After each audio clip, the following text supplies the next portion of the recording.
Hello, everyone. I'm Jim Garrison, and I want to welcome you to day 343 of Humanity Rising on this 20th day of October. Today, we're going to explore the domain of conflict. And I'd like to open up our discussion today by recalling a very interesting discussion we had yesterday with Dr. Todd Ovakadis, who's a medical doctor and has been doing extraordinary work in the field of consciousness, human well-being, longevity. And during the course of the conversation yesterday, one of our participants in the chat asked him the question of what are the psychosomatic origins of COVID? Why is it that at the same time, all over the world, millions of people have contacted, suffered, and died of COVID, and the virus is not going away? How would he explain that from a psychosomatic point of view? What is kind of the receptivity in us humans at this moment? Because we know that there's all kinds of psychosomatic reasons for all the illnesses we have. That's an incontrovertible scientific fact. So determining what aspects of our psychosomatic energetic being are being activated and receptive to a virus is a very important question. And his answer was very informative and actually leads very synchronistically into our discussion today. He said two things. He says, people worldwide have lost their capacity to formulate who the enemy is and who the friends are. In a world of social media and fake news, we've lost track of the categories that constituted normalcy for many, many years. And secondly, but we don't know who's wearing the crown. We don't know who's in charge. We don't know who is going to ensure stability in our world. And of course, that's the name of the virus. It's referred to now as COVID-19. But the original name was the coronavirus, the crown virus, because the shape of the virus is actually in the shape of a crown. So that was an arresting insight that what makes humanity so receptive to something like the coronavirus is we've lost track of the categories by which we determine friend and enemy, truth or lie, who's in charge, who's not in charge, how do we ensure stability? And that has weakened our immune system as individuals, as societies, in a way that this little virus has taken hold. And we've seen that even the vaccinations aren't sufficient to eliminate it from the body politic of humanity at this moment. So it's within that context that as we look back over the last 18 months, we've seen conflicts of all kinds spring up all around the world. As people went into lockdown, they went into social distancing, they had to wear masks. Families were together and they weren't going out to work. The mothers and fathers, the kids weren't going to school. They were in this little pressure cooker.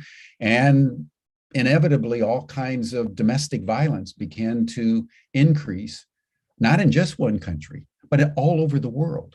Depression, anxiety, alcohol, drug abuse, domestic violence, all kinds of conflicts began to seethe in people's lives as they were forced into a situation with which they were not familiar, and over which they had no control.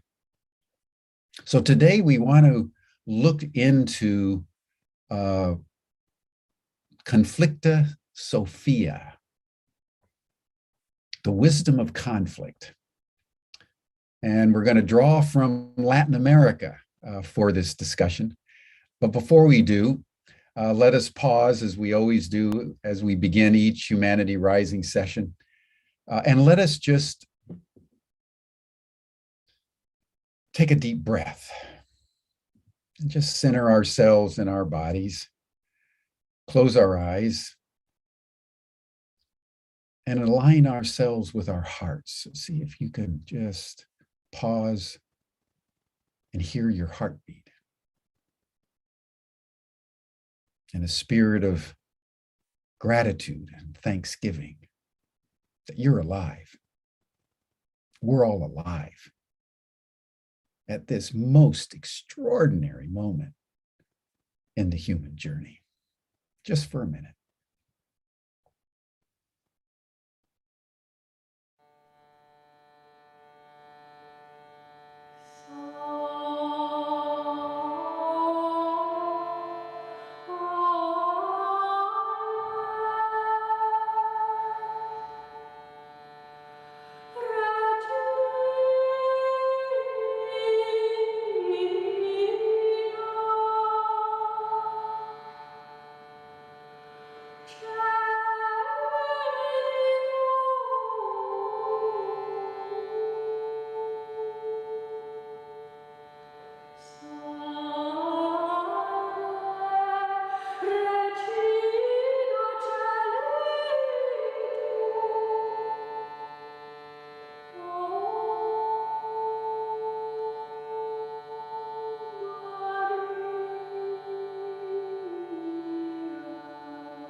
Thank you, everyone.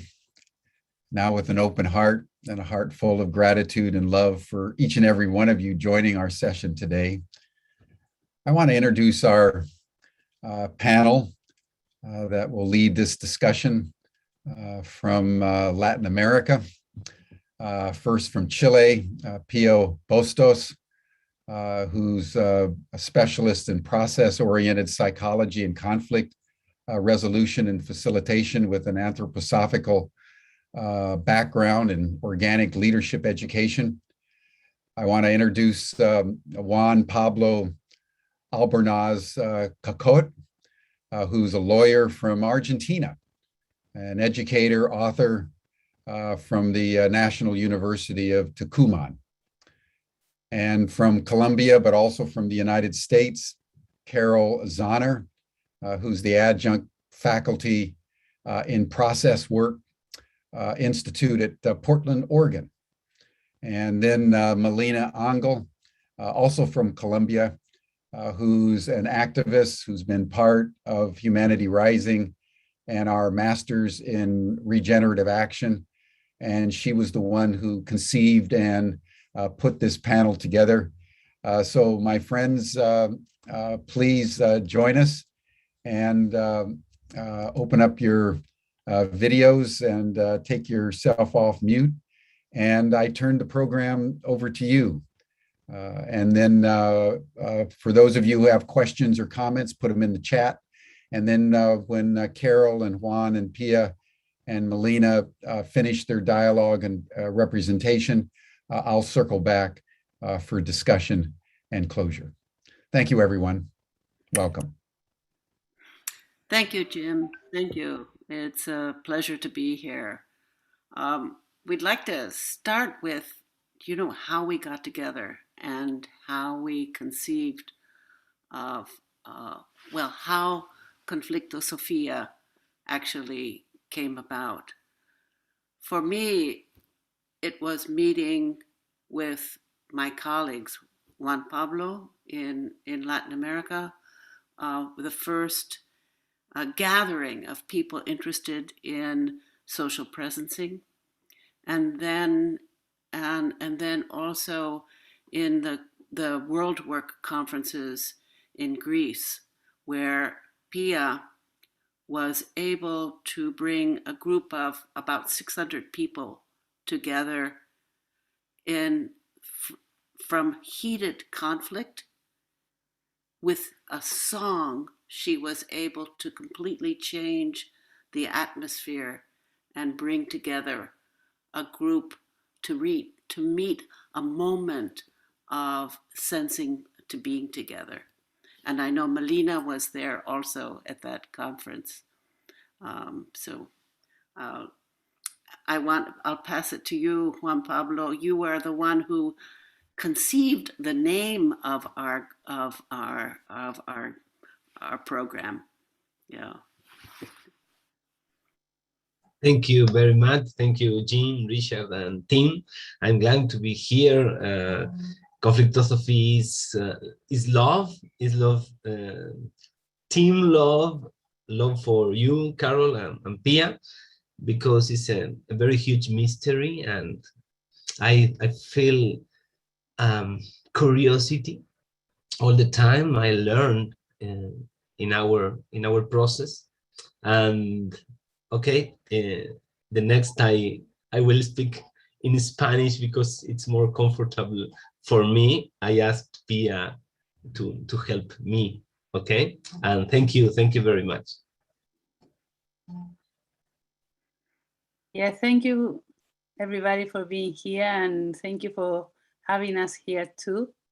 It's a real pleasure and very exciting for us to be here, sharing with you what we learned from conflicts and the wisdom of conflicts. That's the name of Conflctosophy, like looking for the wisdom in conflicts. So I pass it back to you, Carol. So can we just start with your presentation, Pia? Let's do that, right? Okay. So I'm going to start sharing a little bit with you like the philosophical basis where we stand. And we bring wisdom from many different paradigms. So we have wisdom from process work or process-oriented psychology, U theory, systemic approach. We also bring from social theater presencing, and we bring all together into creating this kind of way of looking at conflicts. And we have proven it already with 3 groups of 9 weeks each, in which people has been able to really transform the vision they have about conflict. So this is why this became important for us. And this is why it's something that we would like to share with you all, because we know that if we change our perspective to conflicts, something changes. Conflict might still be there, but something changes and something happens that can transform very deeply. So, yeah. I don't see are you sharing the screen, Carol? They're telling me that I cannot share it. Let's see. Can you give me permission? Try it again, Carol. Okay. Still not letting me. Well, don't worry. Ahora sí. Try it one more time, Carol. There you go. Got it. All right. Okay. Yeah, so this is us, Conflctosophy. And what we look for new paradigms for conflict transformation. We don't talk about conflict resolution. We don't believe there is such a thing as conflict resolution, because you might have a resolution that could be momentary, but we don't know what is going to happen in the process further up. So we just talk about transformation, conflict transformation, yeah? And the first thing we would like to bring is one behind is deep democracy, because we believe deep democracy. Pero, can you go one earlier? Yes, thank you. And there is a poem from Rumi, like a very old poet from 13th century, that I would like to share with you, because this poem really brings the essence of what we call deep democracy. So this being human is a guest house. Every morning, a new arrival, a joy, a depression, a meanness. Some momentary awareness comes as an unexpected visitor. Welcome and entertain them all. Even if they're a crowd of sorrows, who violence swept your house empty of its furniture, still treat each guest honorably. He might be clearing you out for some new delight. The dark thought, the shame, the malice. Meet them at the door laughing and invite them in. Be grateful for whoever comes, because each has been sent as a guide from beyond. So this is the paradigm of deep democracy, which is really inviting everyone into our guest house. And this paradigm was first spoken about by Arnold Mindell, who is the person who developed process-oriented psychology, or also called Processwork. And Arnold Mindell lives in Oregon, in Portland, Oregon. And process-oriented psychology is an awareness technique. And it's an awareness practice that works for individuals, for relationships, for organizations, and for the world, yeah? So deep democracy, in that sense, is also an awareness. It's not a technique, but it's a philosophy, because it brings all the aspects. And in that sense, deep democracy is also this way we have to invite also all the parts of ourselves into the action. So we tend to marginalize part of us that we don't like, or that we just learn not to include. And deep democracy is an invitation to bring them all in, because the more we integrate ourselves in ourselves, the more we're able to integrate other people, and the more we can include other voices, because we tend to also marginalize some voices, but it's not only voices, because in the paradigm of process work, there's also different levels of reality. And in these different levels of reality, this is something.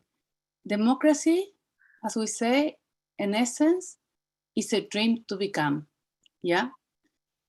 And in this sense, these different levels of reality, we have this consensus reality, which is what we agreed about. So we agree that this is a talk, and you're listening to me, and I'm talking, and we all can agree on that one.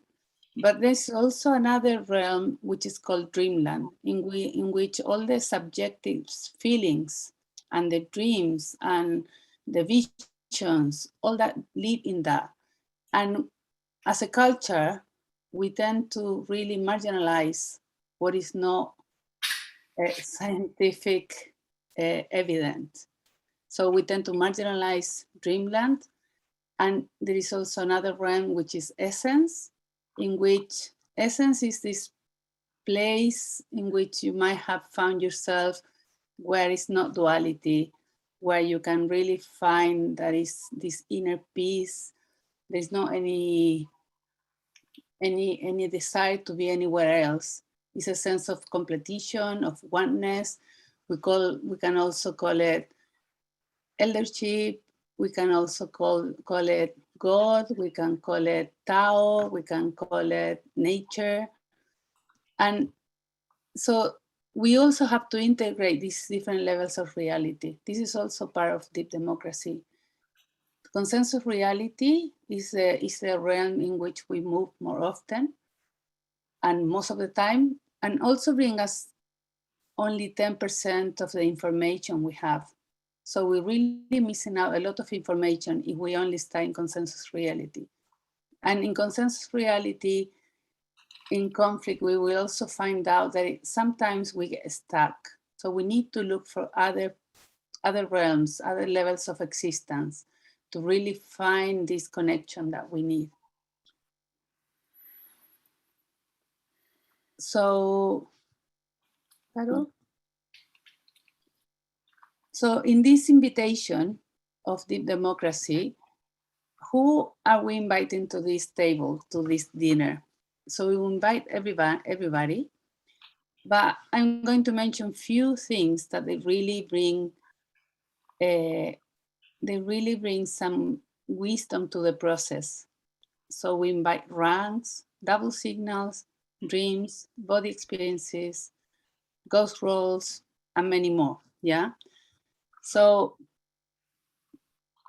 ranks, this is a very kind of complex, and it's also something that if you need to learn more, you can read Sitting in the Fire, a book that Arnold Mindell wrote many years ago.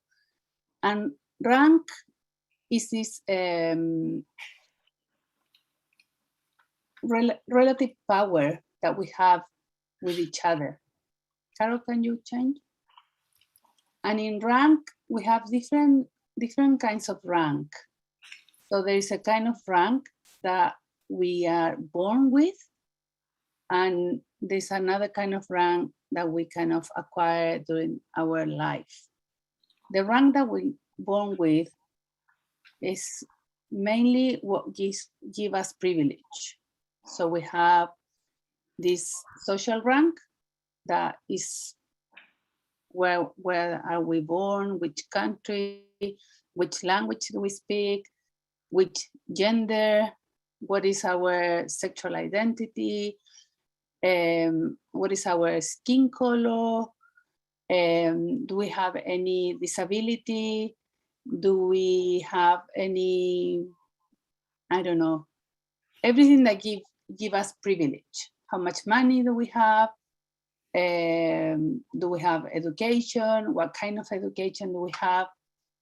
So all that give us a social rank. And the social rank is something that will give us a kind of status. And the more social rank we have, we feel in a way freer.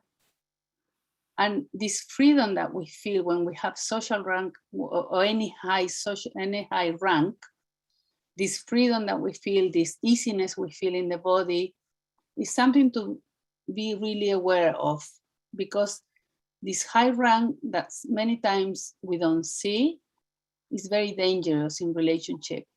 Because we tend to use it, if we use it wrongly, we can really harm other people with this rank. The same thing with the contextual rank. The contextual rank is depending on where we are. If we are working in a company and we are the boss, we have a higher contextual rank in relation to our employees. Or if we are the teacher, we have higher contextual rank in relation to the students. So there is this kind of external rank. Is that something that is given to us in a way? And then we have the internal rank. And the internal rank, we have the psychological rank and the spiritual rank. And both of them depends on our path of life. So we kind of acquire our spiritual rank with our inner work, and psychological rank comes from being kind of resilient and overcome difficulties in life, and also doing our therapy and working on ourselves. All that give us also a kind of rank. So we always having these 4 ranks all at the same time. And we're much more aware of our lower ranks because we know there's many kind of body symptoms that comes with low rank. For example, we get really nervous, we don't know what to say, we kind of think before saying things, we practice in our head, or we have sweaty hands. So there's many symptoms or signs that give us the knowledge that we are living a lower rank. But when we have higher rank, we don't really, we feel so easy in our body, so relaxed, so entitled to do anything, that being unconscious of that, I repeat it because it's very important, being unconscious of that, it can be very, very, very harmful for relationships. What else do we see in this context, Carol? Is double signals. Double signals, rank can be a double signal because many times we just unconscious of rank and we don't want to own our rank, or we don't know we have a rank, and other people see our rank and we don't see it. So that will come as a double signal because people will see that we have a high psychological rank and we don't recognize ourselves, so we will give double signals. People will see something from us and we will say something different. That's a double signal. So when I say, yes, I agree, and then I look to the other side unconsciously, that's a double signal. It's a not congruent activity between what I said and between my body performance at the same time. So we also include that in conflict because many times we say, yeah, I would love to talk to you. I'm very open, but then suddenly I just cross my whole body and my whole body is saying, no, I'm not open. So this is something really important also to invite to the table, double signals. Carol?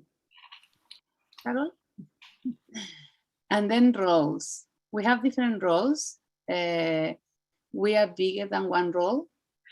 So, for example, we have the role of being a parent, of being a daughter or son, or being a sibling, or being a worker, being a student, all at the same time. And so we are bigger than one role, and one role is bigger than us. So we tend to identify ourselves many times and get stuck in roles. But sometimes we just play in a role. So it's important to have this distinction.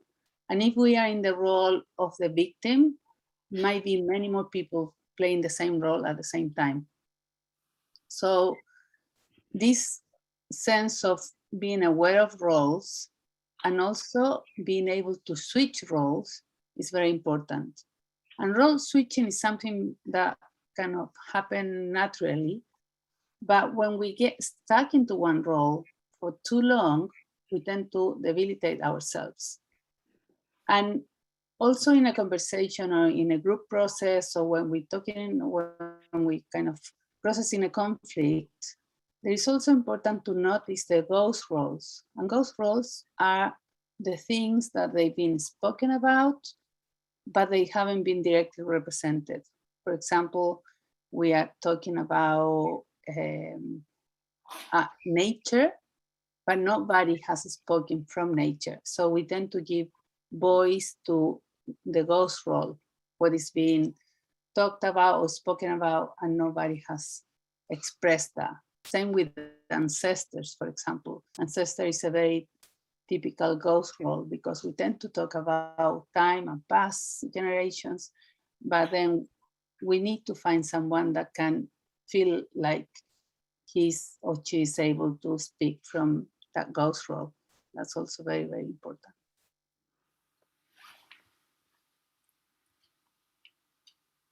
And then another thing that we invite into this table of deep democracy are phases of conflict.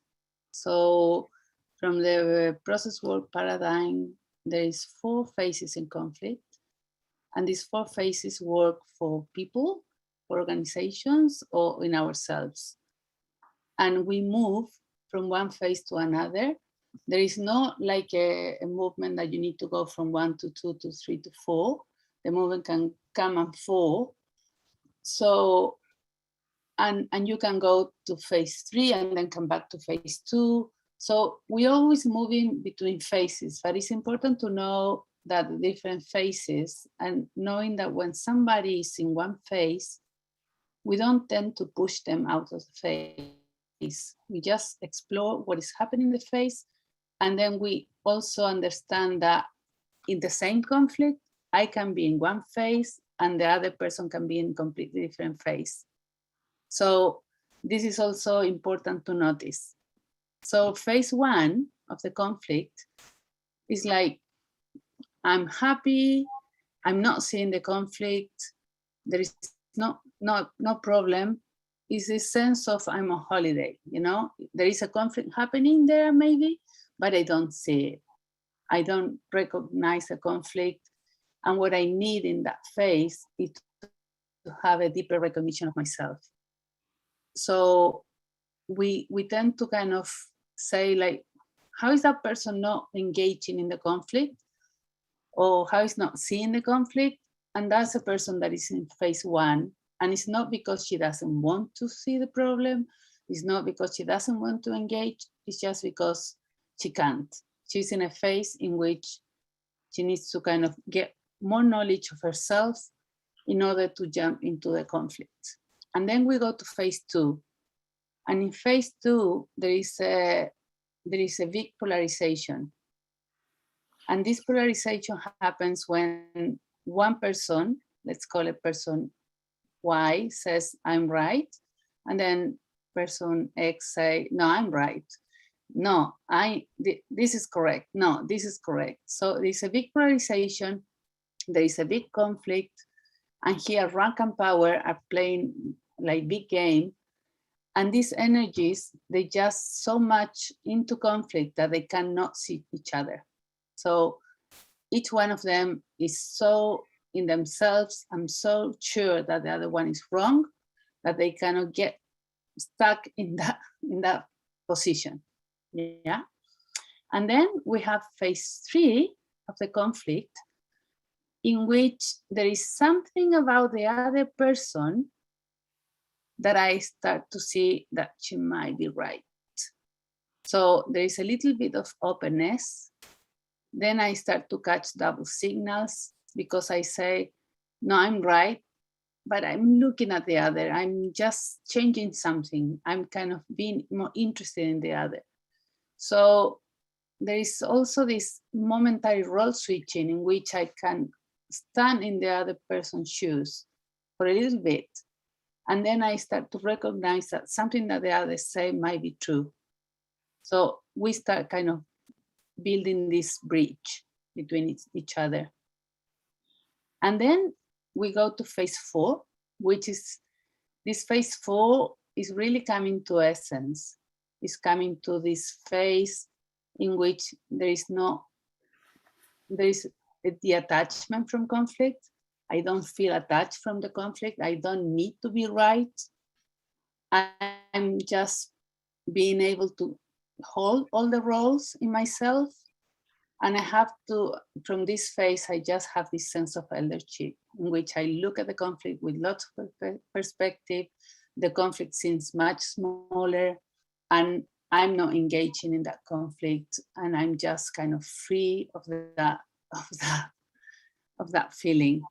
And so we will love to be in phase 4. But in order to get there, we really need to kind of explore very deeply, for example, phase 2. We tend to, many conflicts in the world, they get stuck in phase 2. We know all these big conflicts of racism, homophobia, or sexism, or all the privilege, or all these big conflicts, they tend to get stuck in phase 2 because people hasn't had the time and the space to say what they need to say. You only can get out of phase 2 when you have been listened to, when you have been able to have the space to communicate what is happening to you, what is really troubling you. So if you don't get that space in a conflict to really say what you need to say, you tend to stay in phase 2. And in phase 2, many conflicts, they stay there. And it's also the risk of depression. If you stay too long in phase 2, it's also the risk of burnout, depression, even you can come to suicide. So it is important this bringing this other side, and Carol will show us a little bit of that, of really bringing the other side, so we can help people to move from phase 2 to phase 3, or at least invite them to go there.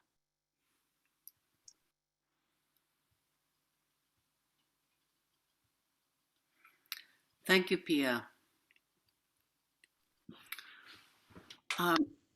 I'd like to talk about how the importance of our using our body wisdom and in this work with Conflctosofía. Let's see there. I'm going to give you an example. Perhaps we could spotlight me now, if that's possible.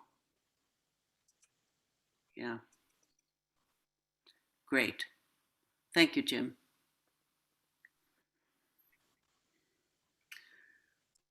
Pia spoke about deep democracy and the concept that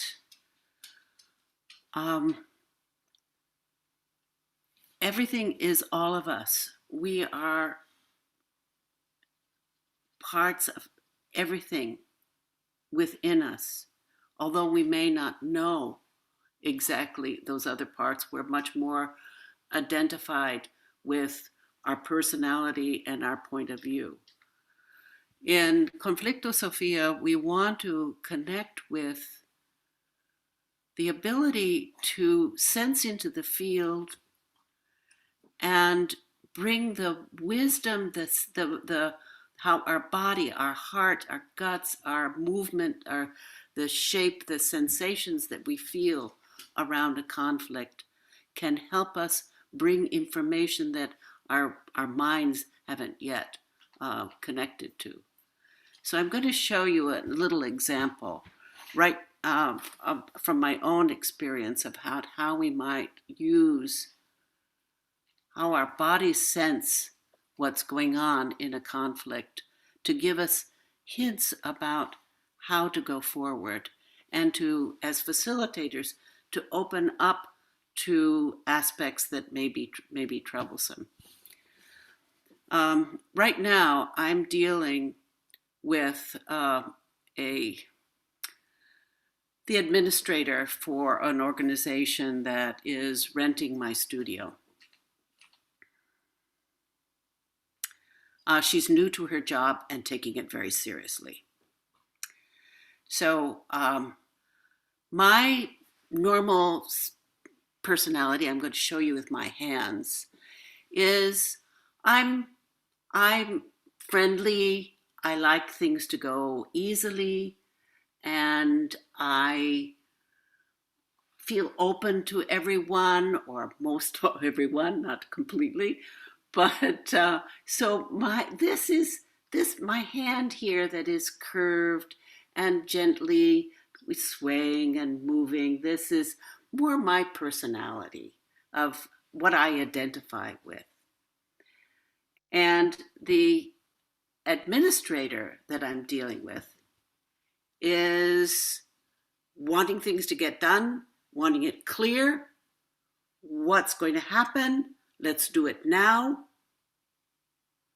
So her energy, as I'm feeling it, is direct, there's a force in it, and there's a clarity.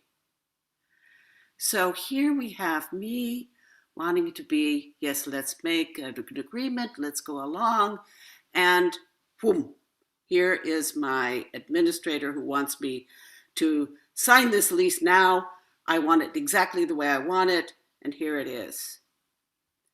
So this is an energy that right now I'm not identifying with in the moment. I'm feeling the victim of this sharp, wanting timely, rather than this kind of more easygoing of my identity. So if I expand myself to the whole of that, what irritates me, and Pia showed in phase 2, the Y and the X. I am the Y. I'm trying to get easygoing. The X is this demanding energy. If I, as a facilitator, want to get to know that energy, not so much her way of doing it, but rather the essence and the quality there. If I imagine being her, I have a job to do, I need this done, the executive, the boss ahead of me is expecting me to get it done, and I need to get it done. I recognize that I also have that need for clarity, for things to go well, and for things to get done. So if I can take a little bit of that energy, which I don't always identify with, and realize that it is actually in me also, I can open up to conversation with her, bringing a little bit of that energy myself. Yes, let's get this done, but also bringing in my easy going at the same time, using both that energy of the wanting relationship and easygoing, and yes, I want things to happen, and I want clarity. So as a facilitator, being able to find the essence of an energy that irritates us or puts us on edge, just the essence, not necessarily the way in which it comes across, but rather the essence, the energy of it, which we can feel in our body. By expressing it in our body, we get to know it, and then we can incorporate it and use it in the facilitation.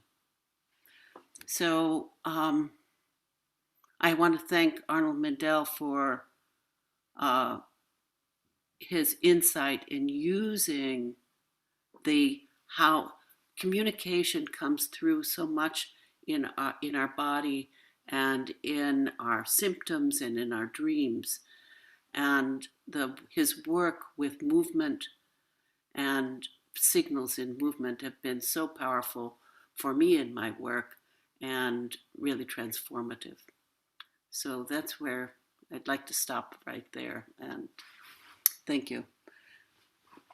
Can we pass it on to you, Juan Pablo, here, or Pia? Thank did you, you want to go Carol. further? Pia? Thank you, Carol, thank you, Pia. Bueno, muchas gracias por este proceso. Yo los voy a invitar a trabajar una manera los conflictos en la que nosotros podemos ponerlo afuera el conflicto. So I'm going to invite you now to work on the conflicts in a way that we can put the conflicts outside. Y quién sabe si modificarlo, si poder tocarlo, si poder olerlo, si poder convertirnos en él. And who knows, we might be able to touch it, smell it, and become the conflict. Lo primero que vamos a hacer es intentar evocar un conflicto que vos tengas a nivel personal, familiar o social. So the first thing we're going to do now is to think about a conflict that you might have in a personal level or in a relationship or in a work or social conflict, any conflict that you would like to pick up. Y a esa situación, a ese conflicto, lo vas a traducir, lo vas a transformar en elementos. Estos elementos pueden ser las personas involucradas en el conflicto, conceptos o momentos históricos del conflicto. So this conflict, we're going to translate it into elements. And the elements can be the people involved in the conflict. It could be concepts of the conflict, or it could be a past moment in the conflict that you would like to pick. So Carol, so for other people that are looking, Carol will be doing the 3D mapping conflict, so you can follow, and you need to pick up some elements that you have close by. You have a pencil or a glass or a piece of paper, whatever. Okay, carry on. Elementos que tengas a mano cerca tuyo y puedes armar un campo cerca de tu computadora o en el suelo. Okay, so pick up elements that you have close by, and you can create this field next to your computer or on the floor, whatever you like, and just collect some elements.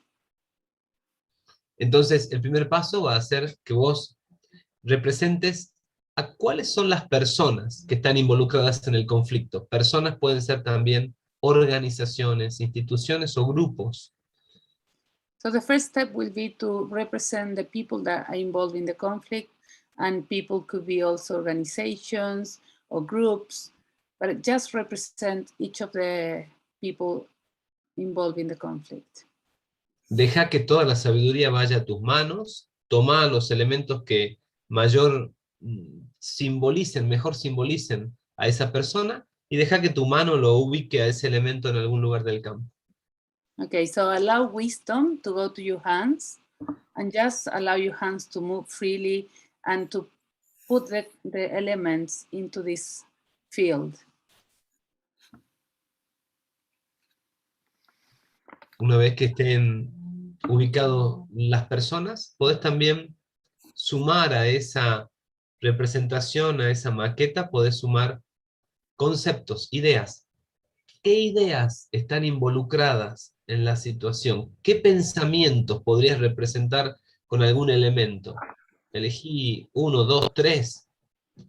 So once you have the people in place, think about ideas, so concepts. What are the ideas that are involved in the process? Pick up few ideas and bring one idea for each of the elements.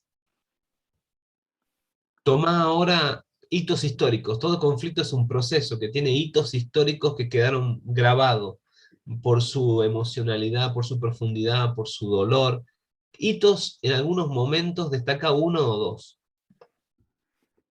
And also pick up some historical points that they kind of mark the process because of the intensity or what happened then, and pick up a couple of points in history of the conflict. Toma un pedacito de papel, puede ser cortar un pedacito de papel como este tal vez, algo así. Pick up a piece of paper, you can cut a little piece of paper like that. Y a cada elemento, imagina que tiene una emoción. ¿Qué siente ese elemento? And imagine that each of the elements has an emotion. What is each of these elements feeling? And write down in the piece of paper, what are they feeling? Podés marcar unos cuantos, no hace falta que pongas todos, los otros podés sentirlos, imaginarlos. You can put names to a few of them, you don't need to put them all. The others you can just feel them. ¿Qué sienten los elementos? ¿Qué sienten las personas, los conceptos, e incluso qué sienten esos hitos históricos? So what are the people feeling? What are the elements feeling? Even what are the historical points of the conflicts feeling? Uh-huh.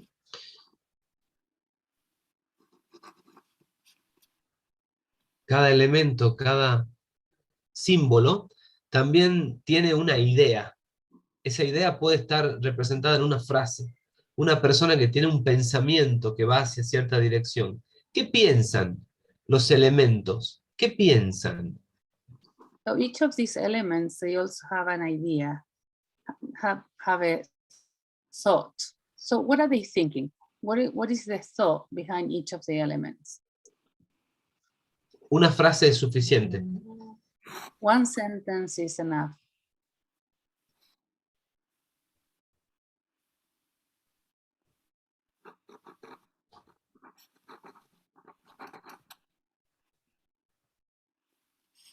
y vas a elegir un verbo para cada uno de los elementos. Cada verbo lleva a cabo, cada elemento lleva a cabo una acción. Elegile una acción. ¿Qué es lo que hace ese elemento? Es un verbo: grita, llora, obstruye, limita, agranda. Now you're going to choose an action. Each of the elements will have an action, a verb. So pick up a verb for each of the elements. For example, shout, run out, run away. What is the action of each of these elements?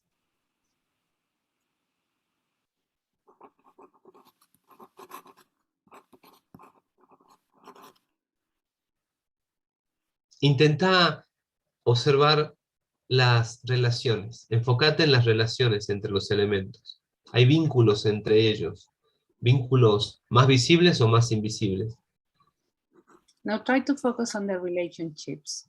See what is the relationship between the elements, and there is more visible or more invisible connections between them. A cada uno de esas líneas, que puede ser directa o quizás pasa a través de otro elemento, vas a ponerle un adjetivo.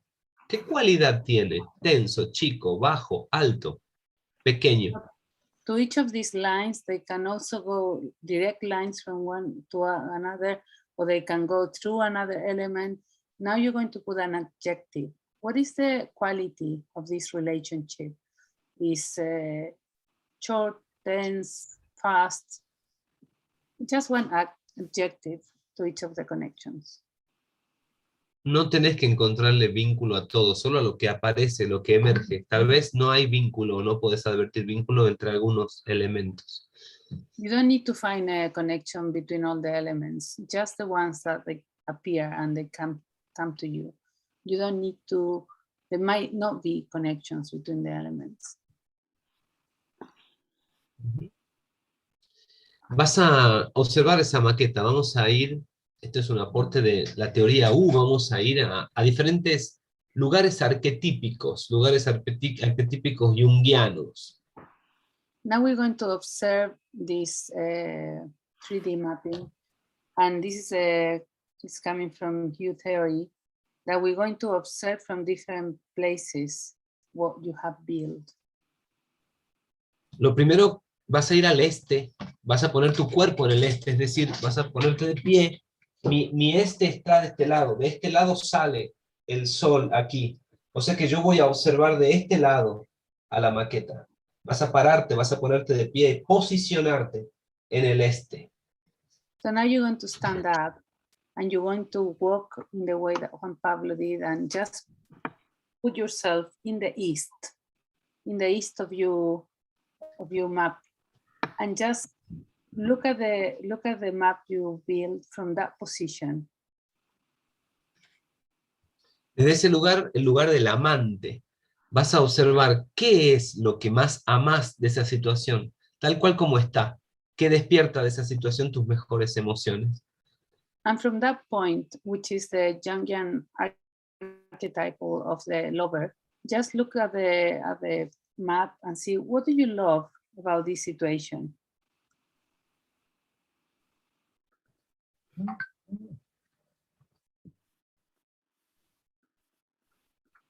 Puedes escribirlo en un papel. You can write down in a piece of paper.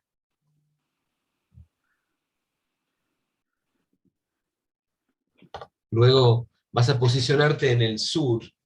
Si está aquí el este, vas a ir al sur. Desde el sur vas a observar la maqueta, desde esta posición sur, que es la posición del guerrero. Now you're going to put yourself in the south. So you're going to stand up and position yourself from the south, which is the position of the warrior. Desde la posición del guerrero hay dos conceptos, verdad y acción. From that position, there is two concepts, truth and action. Desde ese lugar vas a preguntarte, ¿qué es lo más difícil aquí? ¿De qué no se puede hablar aquí? From that position, you will ask yourself, what is the most difficult here? What is the thing that you cannot talk about here? ¿Y dónde está la fuerza en ese sistema? Fuerza de movimiento, de transformación. ¿Qué elemento se movería si pudiera hacerlo? And what is the strength in that system? Strength in a way of strength for transformation. So if the elements will move, which of them will move?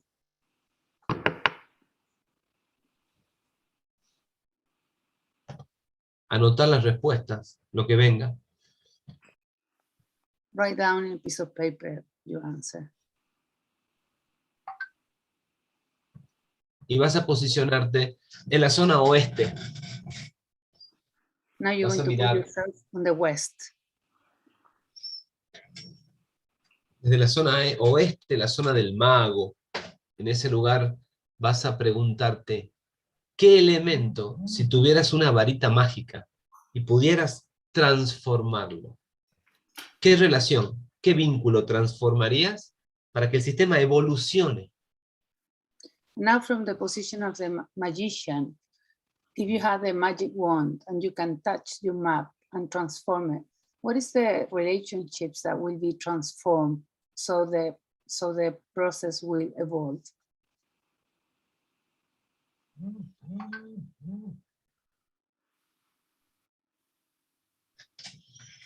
Y ahora vas a anotar lo que emerge y vas a posicionarte en la zona norte. Mi zona norte es de espalda a esta pantalla. So now you write down what it emerged and you will put yourself in the north. The north is me giving you the back to you. Desde el norte vas a observar la maqueta. Es la zona, el lugar, la posición del soberano, the king. So from the north, you will observe the map from the position of the king or the queen. Desde ese lugar vas a preguntarte, ¿qué elemento, qué sistema, qué relación, qué parte de ese sistema está terminando, está muriendo? And from that, you will ask yourself, what part of the system is going to an end? What part of the system is dying? Y como todo en la naturaleza, lo que muere también emerge. Cuando algo muere, algo emerge. ¿Qué parte del sistema, de la relación, de los vínculos, qué parte de ese sistema está naciendo, brotando? ¿Qué está emergiendo? As everything in nature, when something dies, something also is born. So what part of the system is dying and which part is emerging?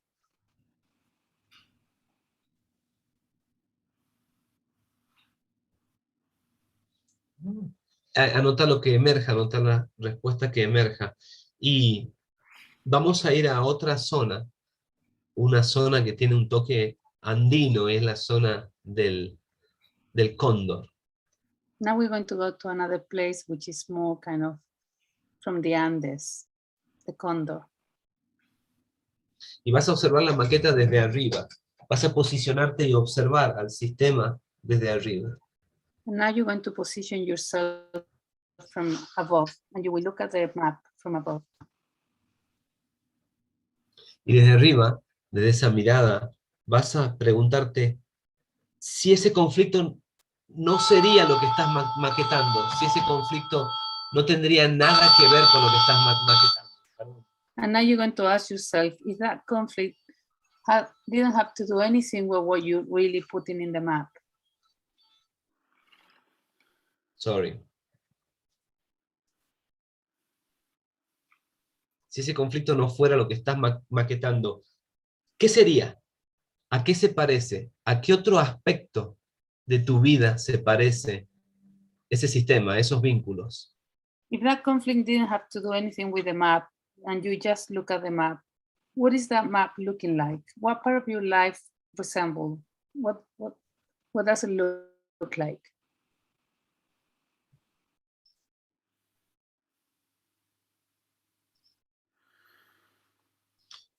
Hay mucho más para maquetar. En Conflctosofía hemos como co-creado muchas más posiciones y más posturas y más preguntas maravillosas para poder sacar ese misterio que hay adentro del conflicto.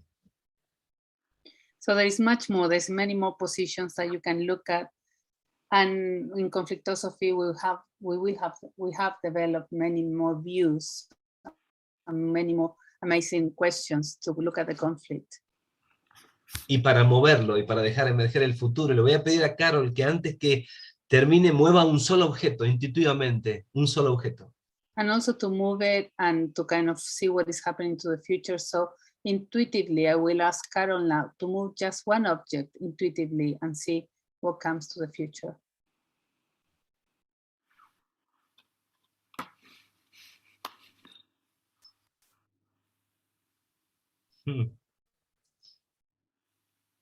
Muchas gracias, Carol, gracias, Pia, muchas gracias al público. Y si Carol quiere compartir, aunque sea una frase de lo que pasó en este ejercicio, le agradezco.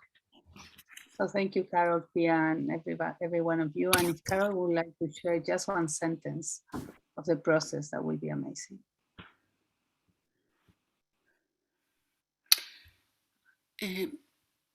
Again, it opened me up to a deeper feeling and a deeper appreciation of what I feel is against me, and also discovered I discovered a deep love of the land that I'm on, and that it is shared actually by the father of the person that I'm in conflict, who was my mentor. So it's there's something about place that came to me that it was really, thank you, Juan Pablo. Thanks for the opportunity. Yeah, beautiful. Wow.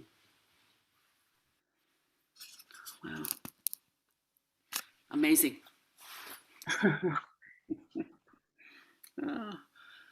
So I'm not sure about time. It seems Juan Pablo tried to finish on time, but it seems we have a few more minutes. I don't know. Yeah, you have at least 10 more minutes if you'd like to keep going. Okay, we can share the program if you agree. Okay. Carol, you have the okay. page.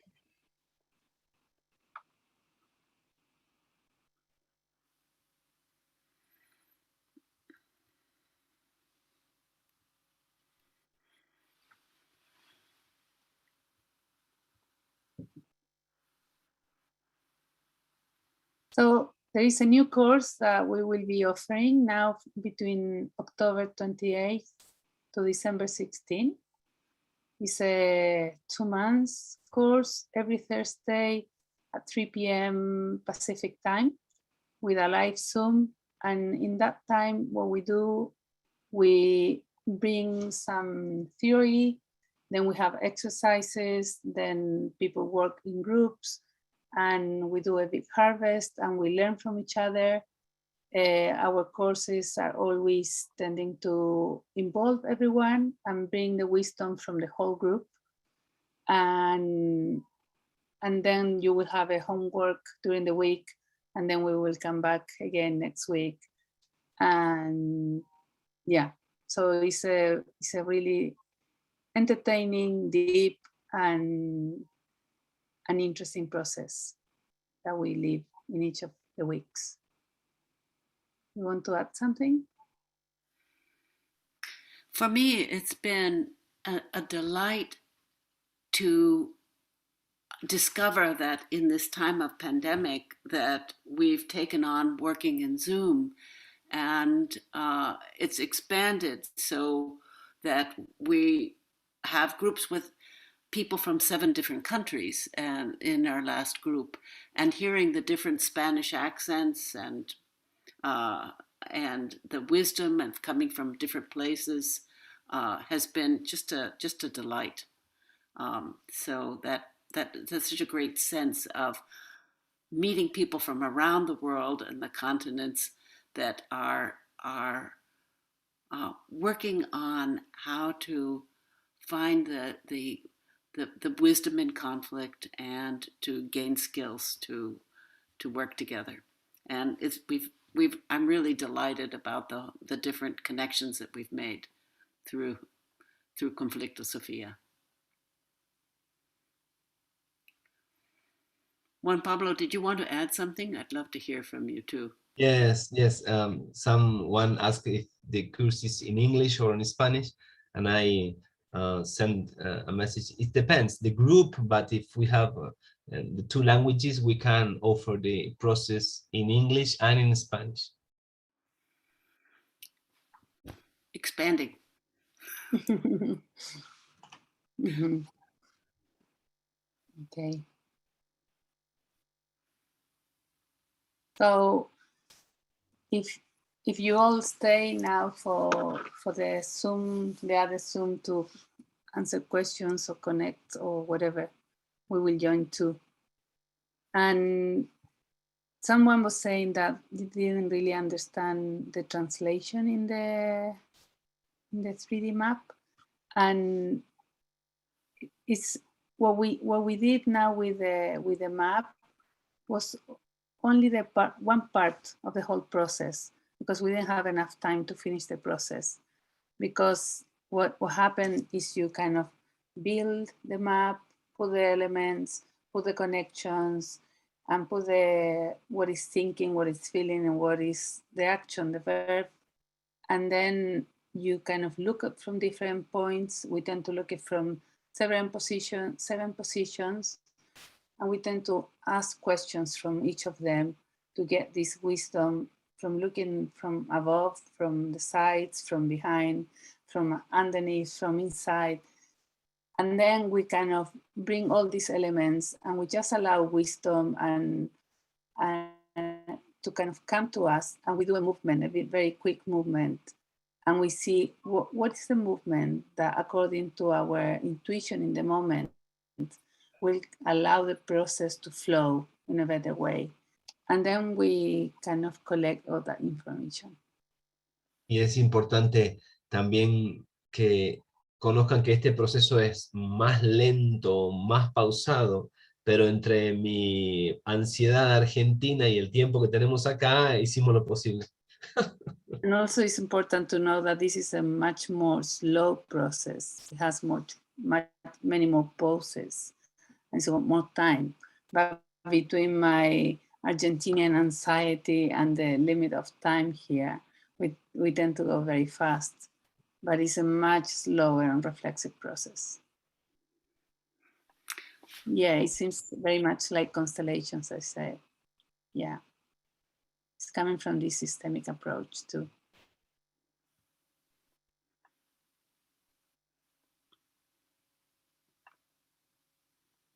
So what we tried to bring to you now was to give you a little taster of the philosophy, or one of the philosophies we kind of stand on, some movement. So we only integrate now, Carol did for us, X and Y, which is these elements in which dance can you create from these two energies, because we believe that both energies belong to you. So you might not be able to kind of identify with one in the moment, but the more you integrate in a dance the other energy, the more you're able to see the other in you.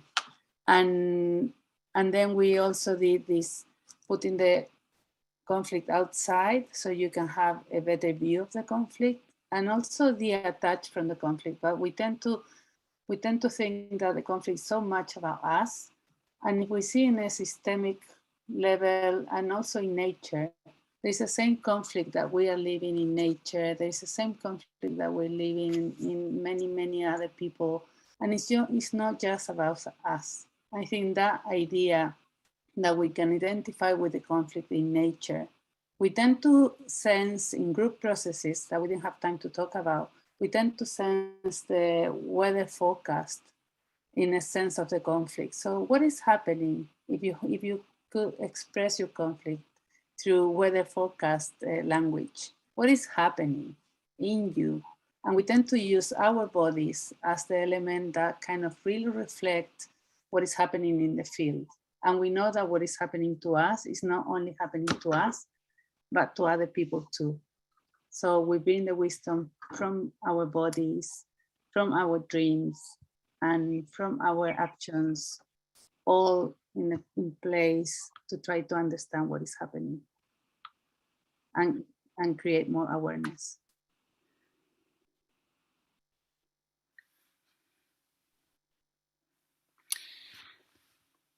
Pia, you're bringing me to the importance of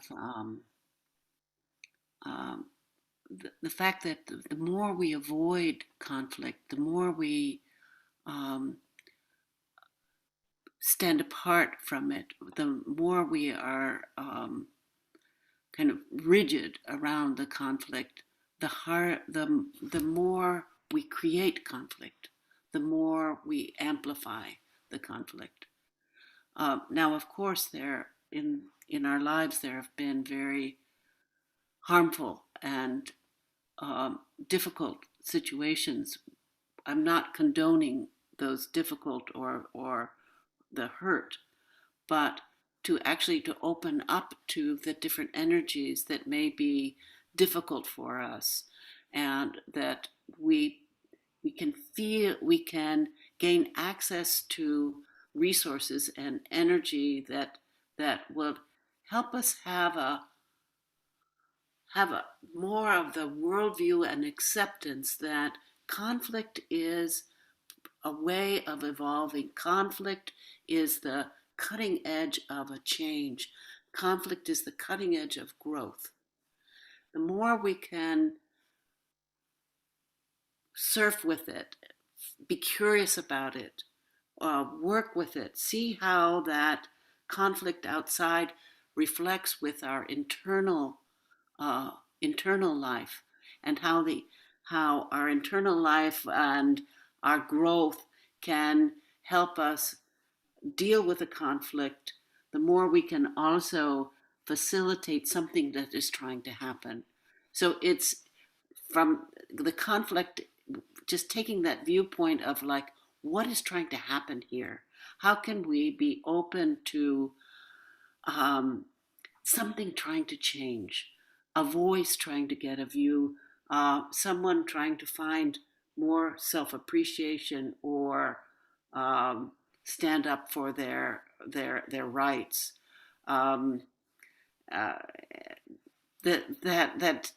the more we can open up to the possibility that there is wisdom here, and that wisdom can both help us grow as individuals as well as make more community and be a resource to the world that we live in. I'm really, then that brings me back to the fact that I am very grateful to be working with you, Pia, and with you, Juan Pablo. I feel like all of us have this sense of there's importance here. We're making a contribution to the world in both in our lives and in our families and in our communities. And the fact that we've been able to share it with people all through Latin America and also in Spain has been very warming, heartwarming to me. Yeah, so that's a little bit of, Yeah. yeah. Muchas Thank you so gracias, much, muchas Carol. gracias. De Conflictosofía lo desafiamos a convertirse en el conflicto para poder conocerlo. So from Conflictosophy, we challenge you to become the conflict, to get to know it. Yeah. And just to close, I would like to kind of say a quote from Arnold Mindell, who says, "The larger goal of deep democracy is not me changing you and you changing me, but we learning how to relate." And I think this is what we need these days in the world we're living in, where we're losing, where individualization gets so strong that we lose the connection and we lose the ability to relate with each other. Also for young people, with the technology being so using so much time of their lives, we tend to forget this human connection that we create between each other. So yeah, we invite you to dig into conflicts and look at them from different perspectives. And Pia, you inspire me when you speak. I would love to see us eventually teaching Conflctosofía to very young children and to their teachers. Feel like opening up to what's here, what's in this conflict, what is there, how can I grow, and giving those tools to young people, as I know you have done, and you do also, Juan Pablo. So yeah, that's Yeah. Thank you, Carol. Thank you, Pia. Thank you all. Thank you so much. great. Thank you, Jim, also, and Richard. I'll invite Jim back in. There he is. Thank you, Pia. Thank you, Carol. Thank you, Juan Pablo, for this splendid discussion about Conflctosofía. It's strange to think of wisdom in conflict, but you're so right. It's our capacity to embrace it and find our place within it and refract the different angles and perspectives that play their roles in the conflict that enables us to work our way through it. So I think you've done a real fine job in illuminating this process. One question that I'd like to just probe more deeply was how you started, Pia, at the beginning with rankism. You know, it's a strange phenomenon among us humans. We don't seem to have a capacity for egalitarianism. You know, there's not a society in history, indigenous or modern, that has been truly egalitarian. There's something about the way we structure who we are and how we relate that by its very nature produces hierarchy, which produces rank. And you see this all throughout nature. You know, in the hive, there's a queen bee. In the lion pride, there's an alpha male. And a subordinate, you know, what they call beta males and beta females in the upper primates. And so I'd love to have you comment on rankism and this differentiation that is a tyranny in many ways, with the fact that it seems to be part of the natural order. And I can only think of one example in history of direct democracy, for example, and that's Athens, you know, 2,500 years ago, and it didn't work out so well. And so we'd just love to have you all comment on rankism in relationship to nature and in relationship to conflict. Do you want to go, Pia? I'd like to say something too. Okay, you go. I follow you. Jim, it's in hierarchy and is inevitable. And in deep democracy, we want to both honor the hierarchy and organization, as well as expand to the value of everyone. So it is both, not either or, both exist. And for our leaders and bringing more awareness of our rank, that then we can have more of a sense of the importance of all. Because the queen bee is nothing without all those other bees. That Sure. importance is there. So it's a dual, we're not trying to undo one or the other. Organizations that only want to have egalitarian often get stymied and cannot move forward. So actually having a hierarchical and organization of work or positions, it but at the same time that simultaneously valuing everyone in that. It's a whole different paradigm, different way of seeing, Thank you. including. Yeah. Does that resonate? Yeah. Yes, I think it's a very skillful way through honoring the hierarchy and the ranks, and also honoring the inherent and innate value of each person, so that you're holding an egalitarian perspective and a hierarchical perspective simultaneously. That's very challenging, but profoundly necessary. I'd like to reference the work of a colleague of ours, Julie Diamond, whose work is all on power and how we use power. Power is another word for rank, how we use our power. And she is working with leaders to help them become more conscious of their power, because often leaders at the top are just worried about what's coming down on top of them, Exactly. and completely unaware of the privilege and rank that they have. So she has a marvelous book called Power, a User's Handbook or User's Guide, something of that sort, in which you can do an inventory. And she talks about how we use power and how we can become more cognizant of the privilege and rank and power that we have, and to Right. use it well. Yeah. Yeah. You know, and another aspect, and Pia, I'll let you comment then, is, you know, when this balance between hierarchy and egalitarianism is upset, as it is increasingly in our world, particularly around the growing disparity between the rich and the poor.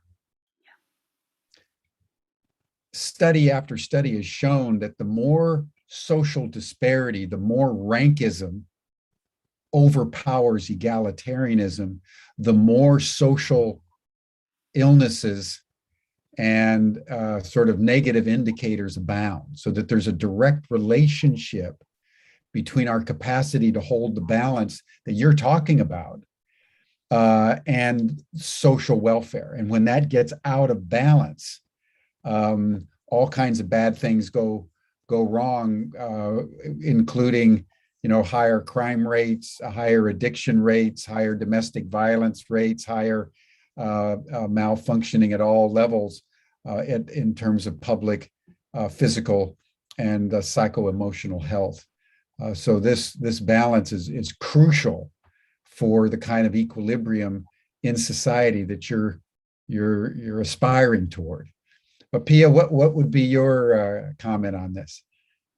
Yeah, I completely agree with Carol, and I just wanted to say, in the sense now you brought kind of health into this, and it's two main like social forces that they causing lots of illness, and one of them is repression, as a big social wave of repressing individuals, and repression show itself in all the heart attacks and circulation problems where the blood is not allowed to flow in the body. So this is the big force of social force of repression.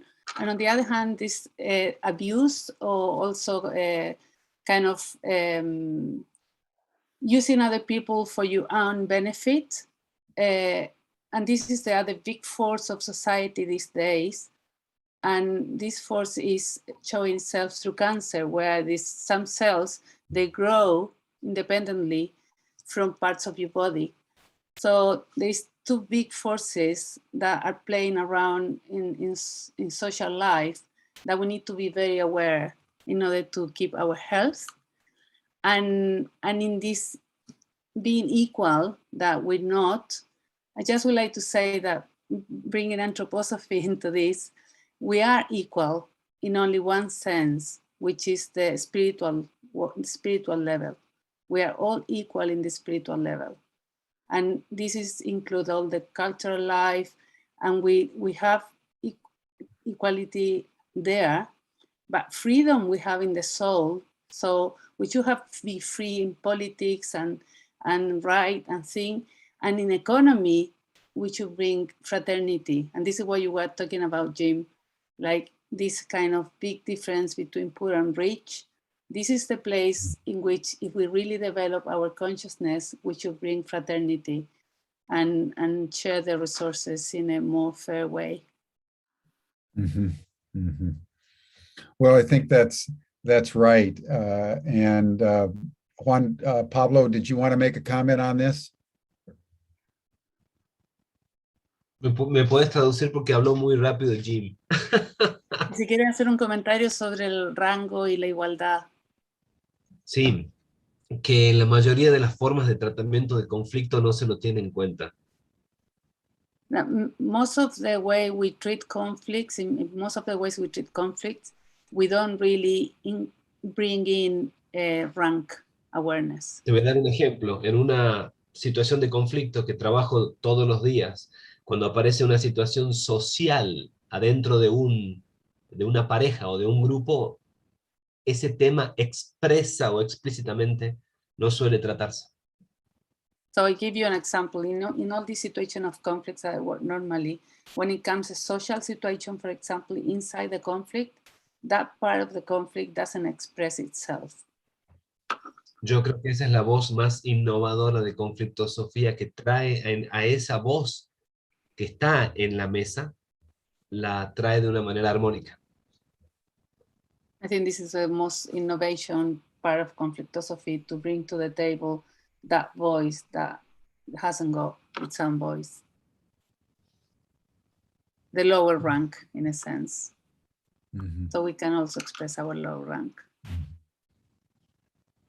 Well, let's talk for a moment about Rudolph Steiner and Anthroposophy, because I know that is informing the work of Conflctosofía. And I'm wondering, Pia, since you're so deeply steeped in that,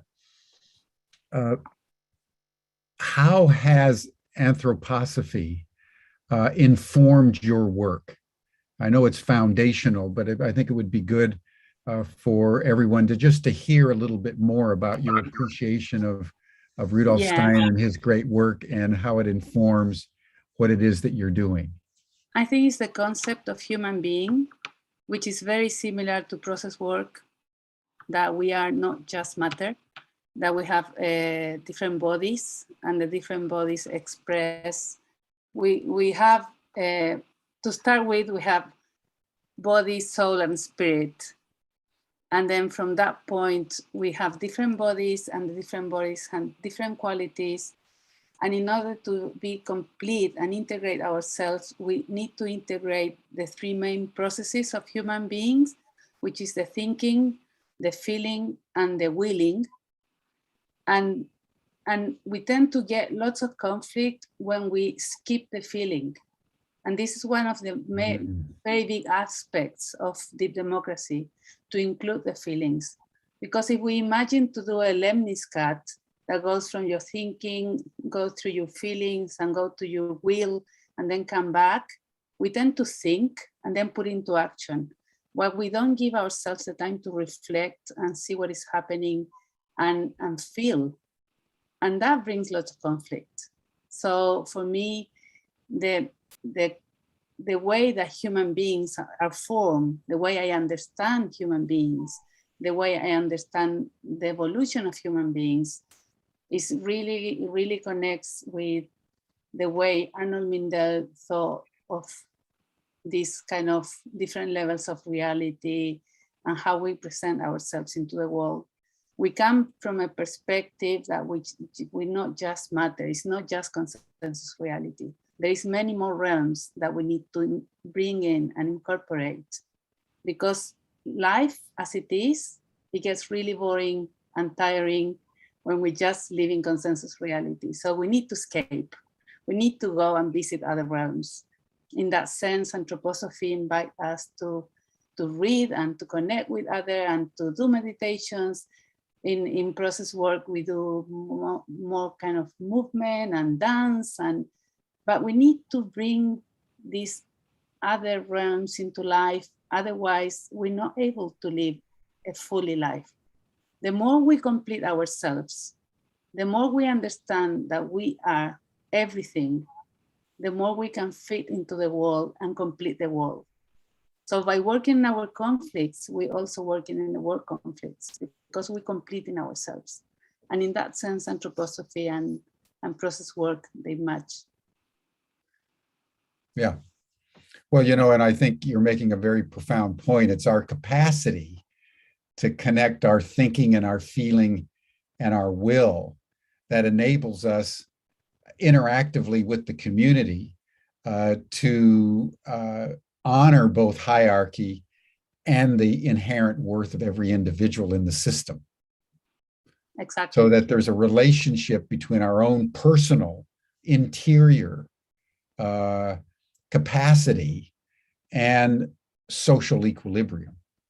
And I think that exactly. Was the great, insight of Rudolph Steiner at the early part of the 20th century, when the world was hell bent on going to war. They were engaging in social conformity and losing their individuality, and they went over into the abyss. And the educational system that Steiner developed, the Waldorf system, is a brilliant pedagogical method. And I know my two sons were educated in the Waldorf schools to enormous benefit, because in that particular system, the artistic, the aesthetic, the orientation toward beauty is, as we experienced it, and I would include Rick Buckley, who sent his kids to Waldorf school as well. I think it was Steiner's orientation around the beautiful that enables the thinking, feeling, and willing functions to be so harmoniously artistic, so that ultimately Waldorf education is an artistic impulse that beautifies the soul. So I just wanted to bring that in. It's a beautiful, powerful way of learning and being human at this time. Carol, did you want to add anything, Juan Pablo, Beautiful. before we close? Beautiful, Jim.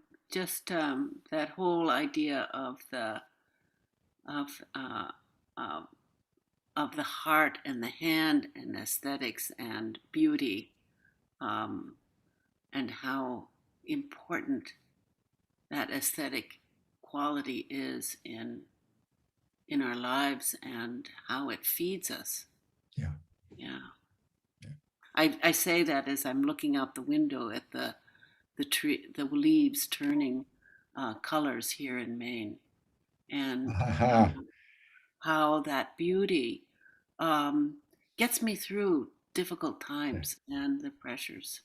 Yeah. Thanks, Jim. Thank you, Jim. Thank you, Jim and team. It's difficult to say, but is like navigate through the conflicts and the mystery and the life. Is poor. Is life. Is the energy, the polarities. Is life. And what the matter if our kids, the young people, try to look the conflict like life, like opportunity, like something. It's emerge and try to live and love the conflict. Thank you. Thank you. Well, thank you all. And it would be worth just adding in closing here, everyone, that Ubiquity University has been inspired by this same impulse. And at the heart of our curriculum is what we call explore, equip, and engage, which, if you think about it, is derived from Plato's notion of the true and the good and the beautiful. So it's important for us to know what's true It's important for us to explore the world in all its dimensions in a collective, communal pursuit of truth. It's also important for us to develop our self-mastery, to develop our human potential in alignment with that which is beautiful, to become more whole as individual human beings. And it's also important for us to engage. It's important for us to work with others in an action-oriented application of knowledge and beauty for what's good in the world.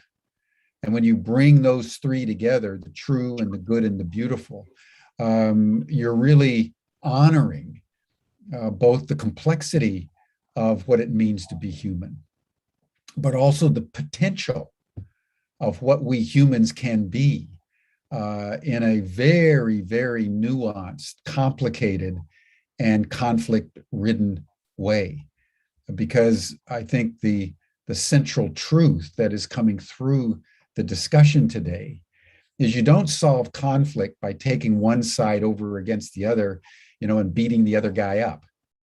How you solve conflict is by embodying in your own being both an honoring of all the different aspects of the conflict, but being able through that embodiment to fuse everything together into a higher whole that honors the essential integrity of each individual and perspective, so that in the end, as Ken Wilber says, we can transcend and include.